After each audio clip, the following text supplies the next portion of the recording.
And now word that a group of Sunnis were killed in Baghdad and a high-ranking leader among the deaths. And for the latest, we turn to CNN's Phil Black. He is there in Erbil. And Phil, what can you tell us about this attack on the Sunni leader?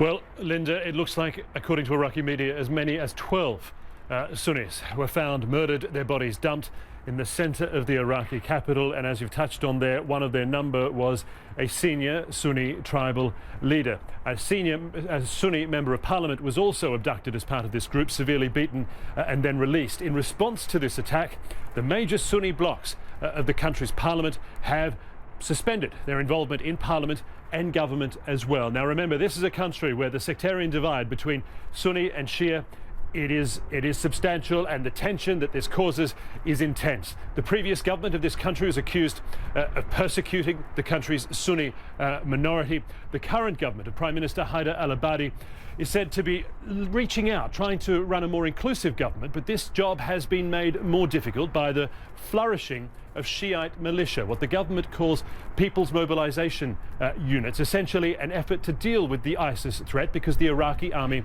hasn't been up to the task. Now, on the field of battle, these Shiite militia have performed quite well. They've had successes, but some of these groups, perhaps some members of these groups, are also accused of conducting atrocities against this country's Sunni population. So the cloud of suspicion, certainly from the Sunni point of view, regarding this latest attack in the heart of the capital is that some members, some of these more extreme Shiite militias or their members are responsible for this attack. And so the Sunni population are angry because they believe that the Iraqi government is simply not doing enough to curb the excesses of these groups, certainly not doing enough to punish them for the sorts of atrocities that they believe they are carrying out. The Iraqi government says it will investigate this incident and find out who was responsible.